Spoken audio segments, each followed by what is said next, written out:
Bismillahirrahmanirrahim. Assalamualaikum warahmatullahi wabarakatuh. Hari ini cikgu nak masuk tajuk bagaimana mengenal dan melukis graf terarah. Soalan yang pertama, lukiskan graf terarah mengikut maklumat yang diberikan. V ini ialah bucu. Bucu ada P, Q, R, S, T dan U. E ialah tepi. P, Q, P, R, R, Q, S, R, S, Q dan S, T.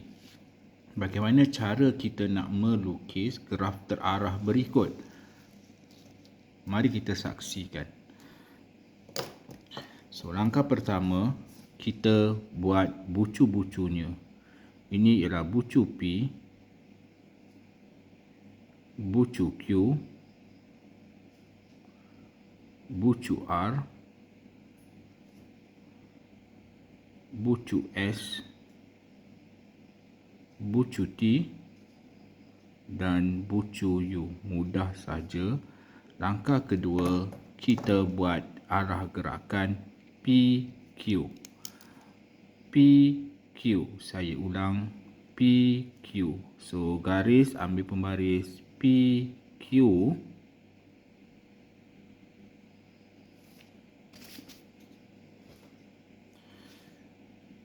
Kemudian PR. Ini ialah PR. Seterusnya RQ. RQ. SR. SR. SQ. SQ, ST, ST. Beginilah graf terarah yang dapat kita lukis. Apa jua graf yang kita lukis, pastikan ia meliputi bucu dan bilangan tepinya betul. Seterusnya, marilah kita lihat bagaimana melukis graf terarah untuk soalan B.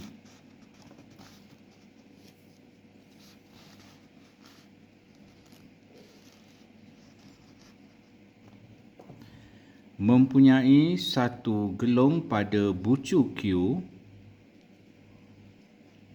dan RS ialah berbilang tepi dengan keadaan D in P ialah 1, D out P ialah 1. D in R kosong, D out R 3, D in Q 3, D out Q 2, D in S 3, D out S 1. Bagaimana cara kita nak menyelesaikan masalah ini? Kita lihat bahawa terdapat 4 bucu, iaitu bucu P, bucu Q, bucu R dan bucu S. Mari sama-sama kita lukis bucu P, bucu Q, bucu R dan bucu S.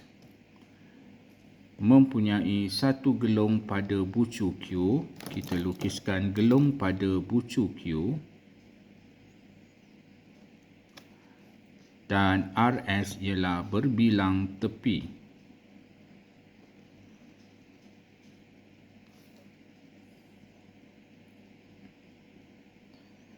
Marilah kita sama-sama melukis.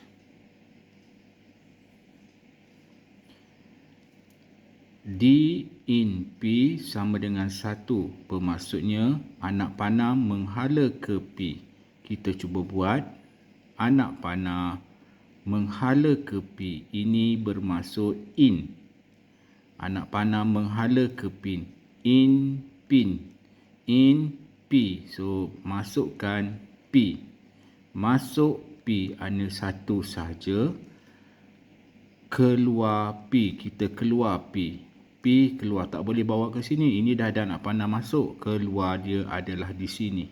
Guna pembaris. Ini kita masuk keluar. keluar P. Jalan keluar, kita keluar P. Okey, kita tengok Q. Q ada 3. Masuk Q ada 3. Masuk Q. Macam mana kita nak buat masuk Q?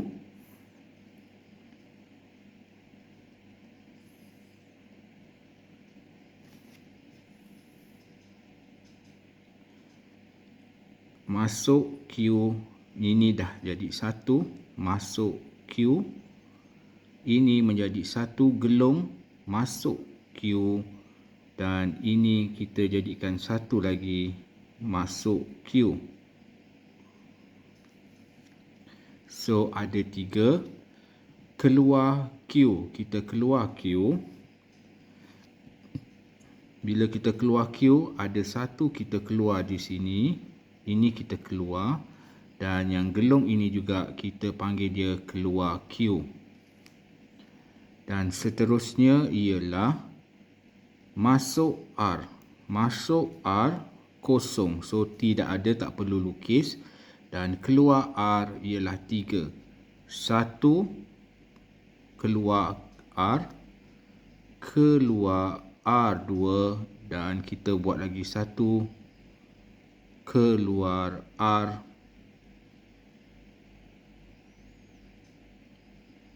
Yang ketiga di sini. Dan seterusnya, masuk S ada 3. Masuk ke S3 1, masuk ke S2 dan masuk ke S3.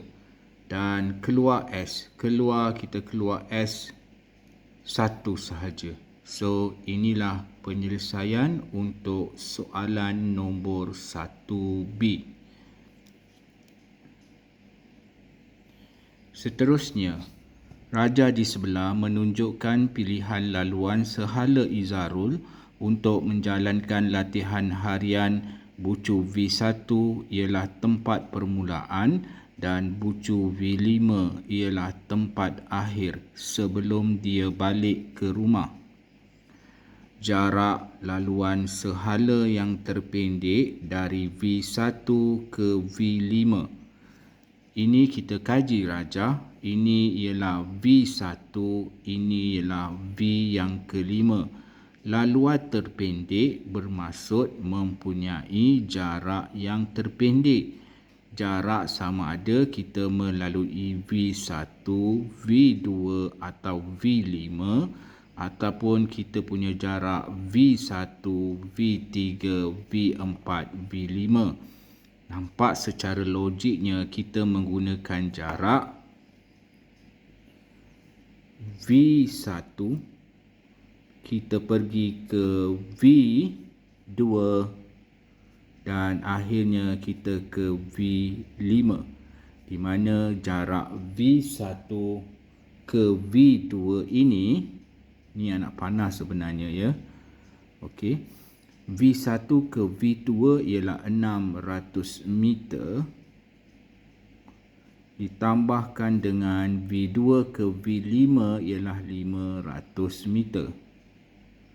Maka jarak laluan yang terpendek ialah 1100 meter ataupun ialah 1.1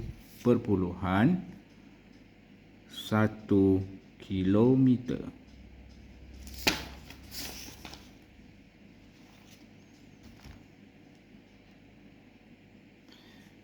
Seterusnya, soalan B, jarak laluan sehala yang terpanjang dari V1 ke V5.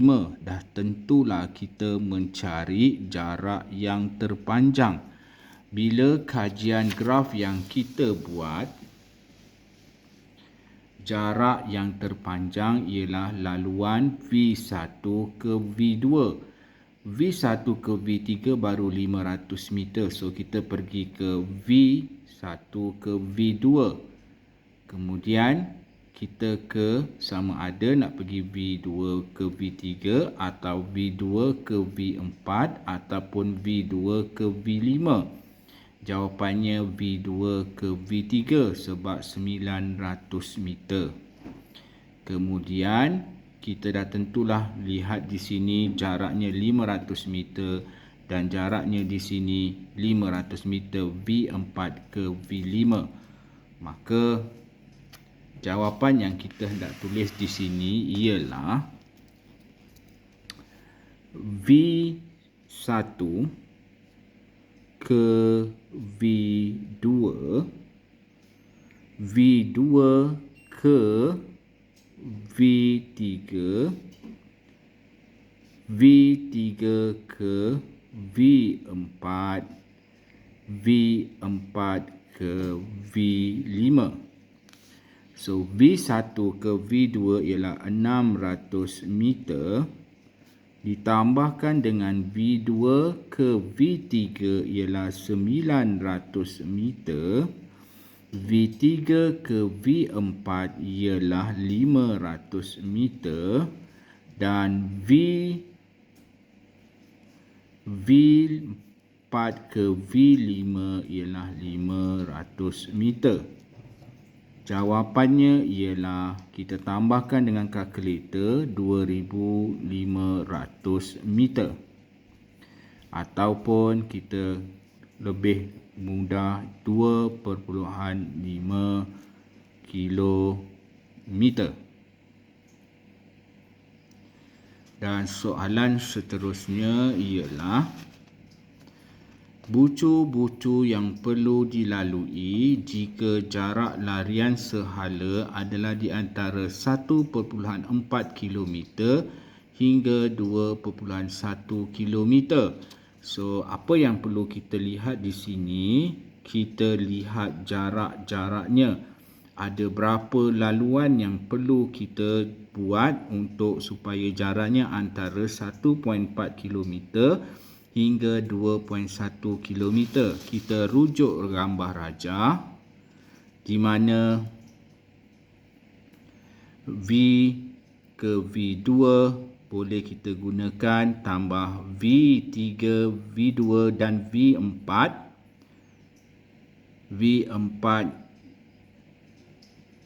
ke V5. Okey. Ataupun jaraknya V1 ke V3, V3 ke V4, V4 ke V5 masih lagi dalam lingkungan jarak 1.4 km hingga 2.1 km. Mari kita tengok penyelesaiannya bagaimana. Okey, so sekarang ini laluannya ialah V1 ke laluan V3 ke laluan V4 dan ke laluan V5. So, jaraknya ialah 1.5 km. Masih lagi dalam julat 1.4 hingga 2.1. Seterusnya, laluan yang boleh kita lalui ialah di V1 ke laluan V2 ke laluan V4 dan ke laluan V5. Jika kita lihat jaraknya ialah 600 meter ditambahkan dengan 800 meter, 1400 meter ditambah dengan 500, 1900 km atau 1.9 km dan masih lagi dalam julat jaraknya yang diberikan. Sekian, wabillahi taufiq wal hidayah. Wassalamualaikum warahmatullahi wabarakatuh. Dan saya harap pelajar dapat menjawab soalan 1 dan soalan 2.